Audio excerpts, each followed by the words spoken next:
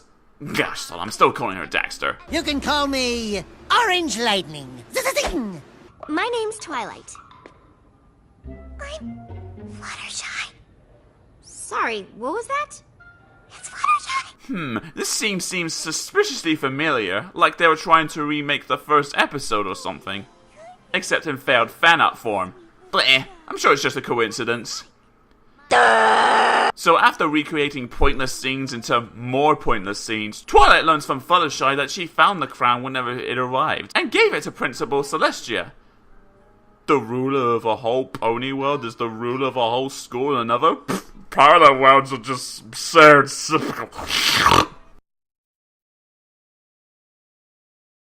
Were you interested in running for Princess of the Fall Formal this year? The crown is actually Princess of the Fall Formal? It's Canterlot High's Big Fall Dance. Like the Grand Galloping Gala.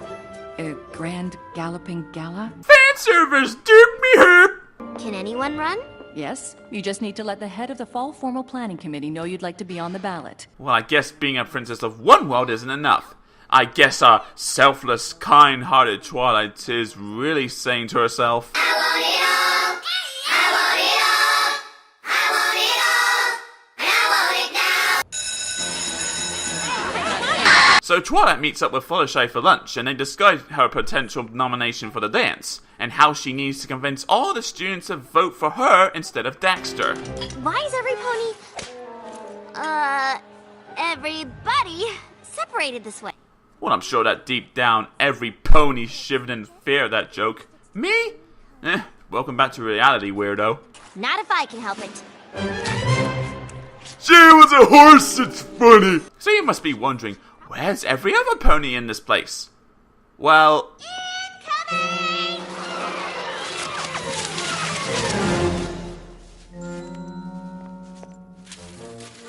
She's more horrifying in 2 legs than she was on 4! And I do just mean that with faces like this! Ew. Are you psychic? Well, at least there's 10 more minutes before the next member of the main 6 is introduced. Somebody order a dozen cases of fizzy apple cider. Me! Me!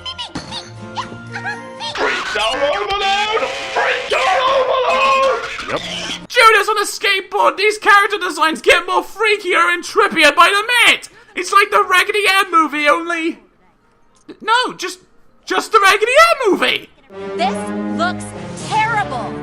It ain't necessarily gonna be your coronation this time around. Oh, is that so? You country folk really aren't that bright. You know, I just realized something. Principal Celestia has the strangest dress code in the school. I mean, short skirts, punk coats, and headwear? Tell me, where are the goth kids who keep home a weaponry hiding, eh? And you're supposed to be Princess Celestia's star student? So after a bitchy argument with Daxter, Twilight resorts to researching this new world. Well, at least she's still an egghead. It's just as well, y'all. Some of the comments about our song were really awful. Epic fail. Funniest thing I've ever seen. Stupid nerds. I wonder what YouTube video they were watching that was so bad.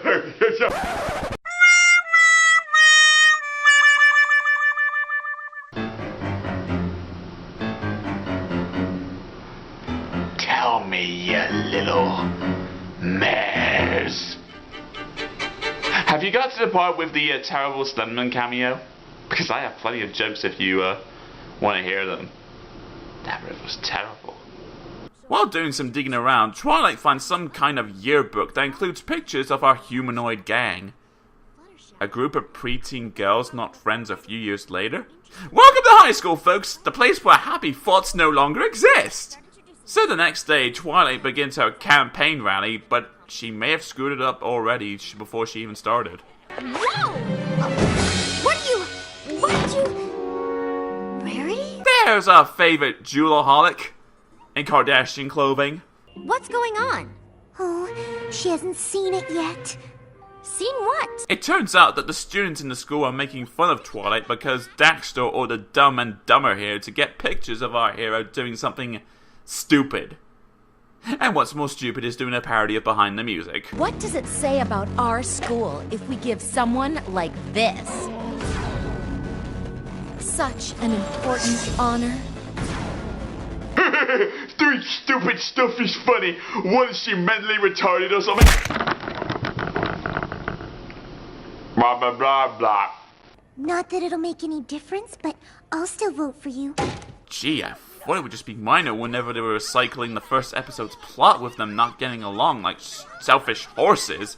But now it's just kind of distracting. I don't want to see old stories brought into this fight first. If I did, I would just go watch the old episodes. But please, give us something new. If you're going to the trouble of awakening my nightmares for the next 10 years, do it in the style that is memorable and not rubbing it in our faces. But I guess for this environment where popularity is everything instead of honesty, selflessness, and non-drug related jokes, it makes sense, I suppose.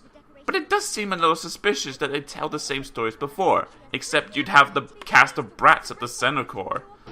Where's Rainbow Dash when you know? No, wait, I take that back! Oh! Dear Celestial, what school accepts hair, clothes, and slim bodies like that? I mean, one tiny bit of dyed strawberry blonde is out of bounds, but walking, talking Rainbow Connection is taking it too far. Where do I sign up? So Twilight is challenged to a soccer match for Rainbow Dash's help. Gee, what's going to happen? Yep. But Rainbow Dash decides to help up anyway because... insert pointless sport montage here. They all go to a cafe later on where...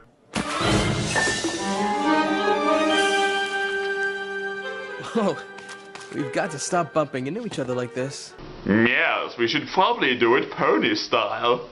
You know me. Always trying to make a big splash around here. See, Twilight has the right idea. It turns out the guy was Daxter's boyfriend.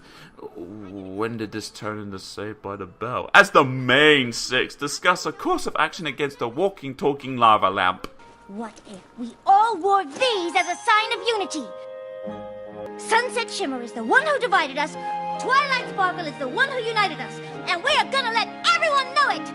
Or you'd look like a group of fairies. Oh, what? You knew that was coming, didn't you? So after winning the school to their side by performing a song that would make even a High School Musical blush...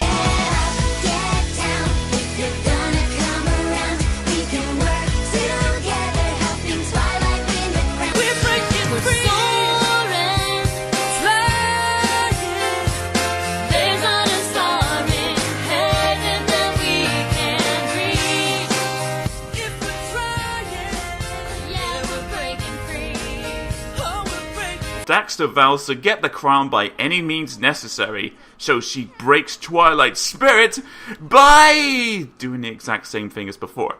Why would Twilight Sparkle do something like this? Why would you think Twilight was responsible for something like this? Except for using Windows Movie Maker, she now uses Photoshop. Clever girl. Oh, wait. What's that, audience?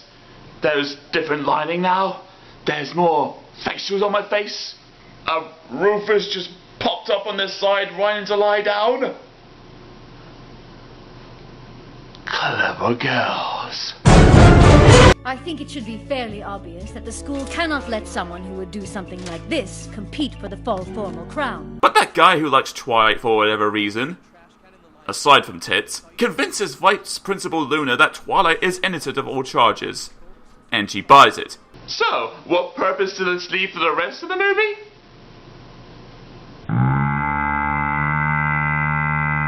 No. She and Celestia even let the dance go on as planned despite the ballroom being totally wrecked. They don't even scold Daxter for any of this. So, I would say that we're back to square one, but sod it, the movie's doing a fine job on its own. He can talk! How did you know all that? Just a hunch. Well, I would explain what goes on in the dance and so forth in great detail, but really, you can just sum it up in 3 short sentences. Hear me out. Big dressing up montage. This is our big night. We're getting ready and we're doing it up right. Everyone has a good old time at the dance.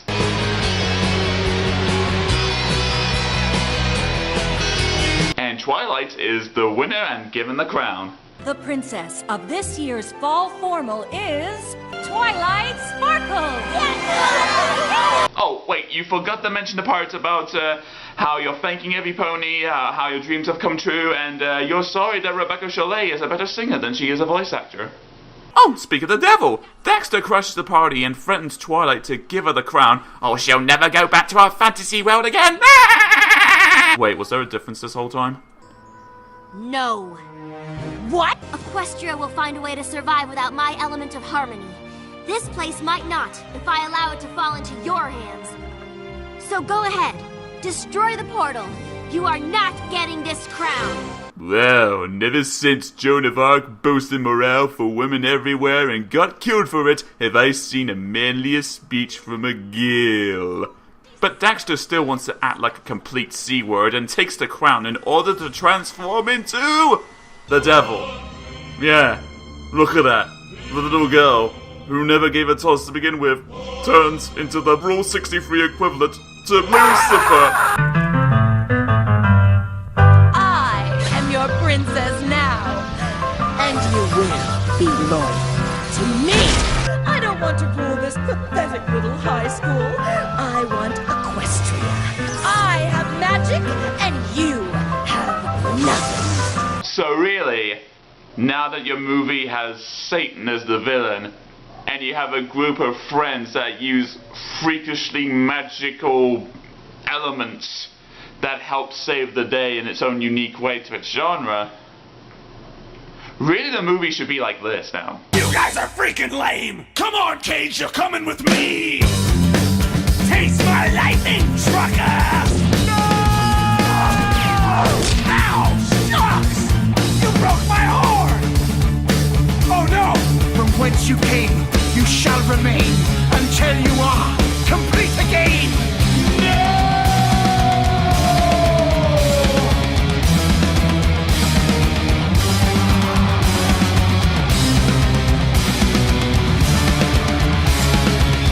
Curse you, Cage! And curse you, devils! I'll get you! Twilight Sparkle.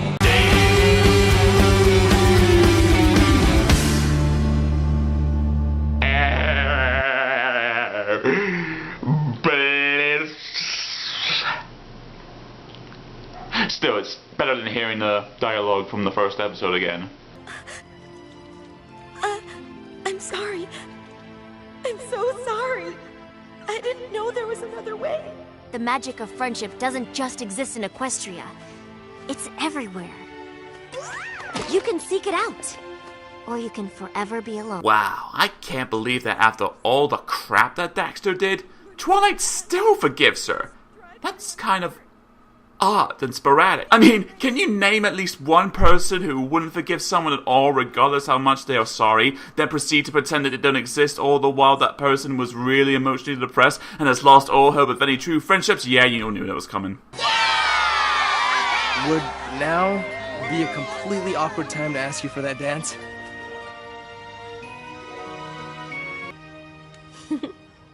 This is our big night. So after Dance Part 2 ends, Twilight returns home with a crown before she would ever been trapped in the human world for 30 moons. Which begs the question, was that ever explained how long 30 moons would be? And reunites with her pony gang. Sunset Shimmer, is she alright?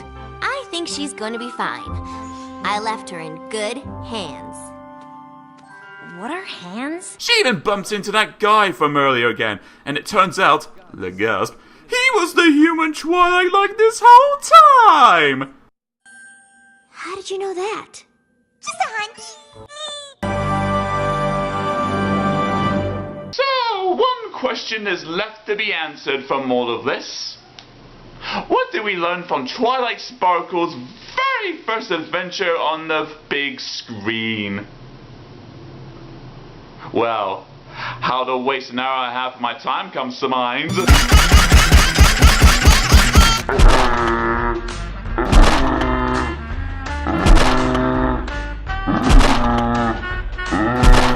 Okay, I'm gonna be completely serious in my final thoughts. Equestria Girls isn't the worst thing they have seen. It's still got the charm of the TV show, the wit, and the memorable characters. Not to mention the fan service can be funny, cute, or even both. But when you have to put in a story that we've seen in countless teen shows and movies in the past, it's kind of hard to not get just a little bit annoyed, especially since they're just recycling the plot from the first episode anyway. The songs, just like in the show, are bland in my opinion when they're not being demeaning to the lowest point, and the villain is pretty forgettable. Also, whoever's decision it was to turn ponies into creepy human counterparts needs to go back to the drawing board. But despite all that, I don't regret seeing Equestria Girls, and I'm glad I saw it. It's got some things in there that I really admire, but also some things that I could wish otherwise. I'm sure every other pony will get into it with better arguments and more love for it, but to me, it's just another generic kids film, and I don't think I'd really see this one again anytime soon. Well, thank you every pony for watching my very first pony review. I hope you enjoyed it, and I hope to make more of these in the future when season 4 goes around, or maybe I'll tackle earlier episodes just to get some views out there that no one else has seemed to mention. Well, anyway, I hope you guys have enjoyed yourselves, and hey, I just realized something, you know. The way I've progressed on in this review, I'm no better than Twilight Sparkle. I mean, think about it. She hasn't really earned anything. She hasn't learned anything otherwise. And really, this whole entire movie isn't going to be progressed in the future anyway. So, that's sort of like me. How does that help me improve myself as a character and help me learn future events, huh? Well, if you really want a story, you should go see the full version of this episode. I assure you, you won't regret it.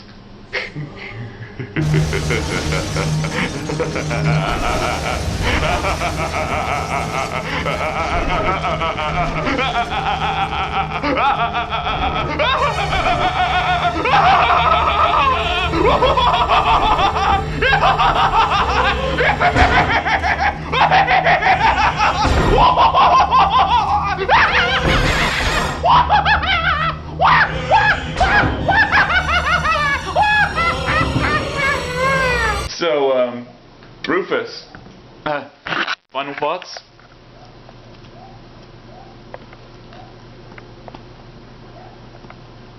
Rufus agrees. Don't you? We stand on the edge now. We've come so far. Through all the dust, it becomes clear. You will always be my heart. There's no death, no end of time when I'm facing it with you. Children still play in the garden. Dance as the sun slips away. Not even stars last forever. Lands of sassy rain.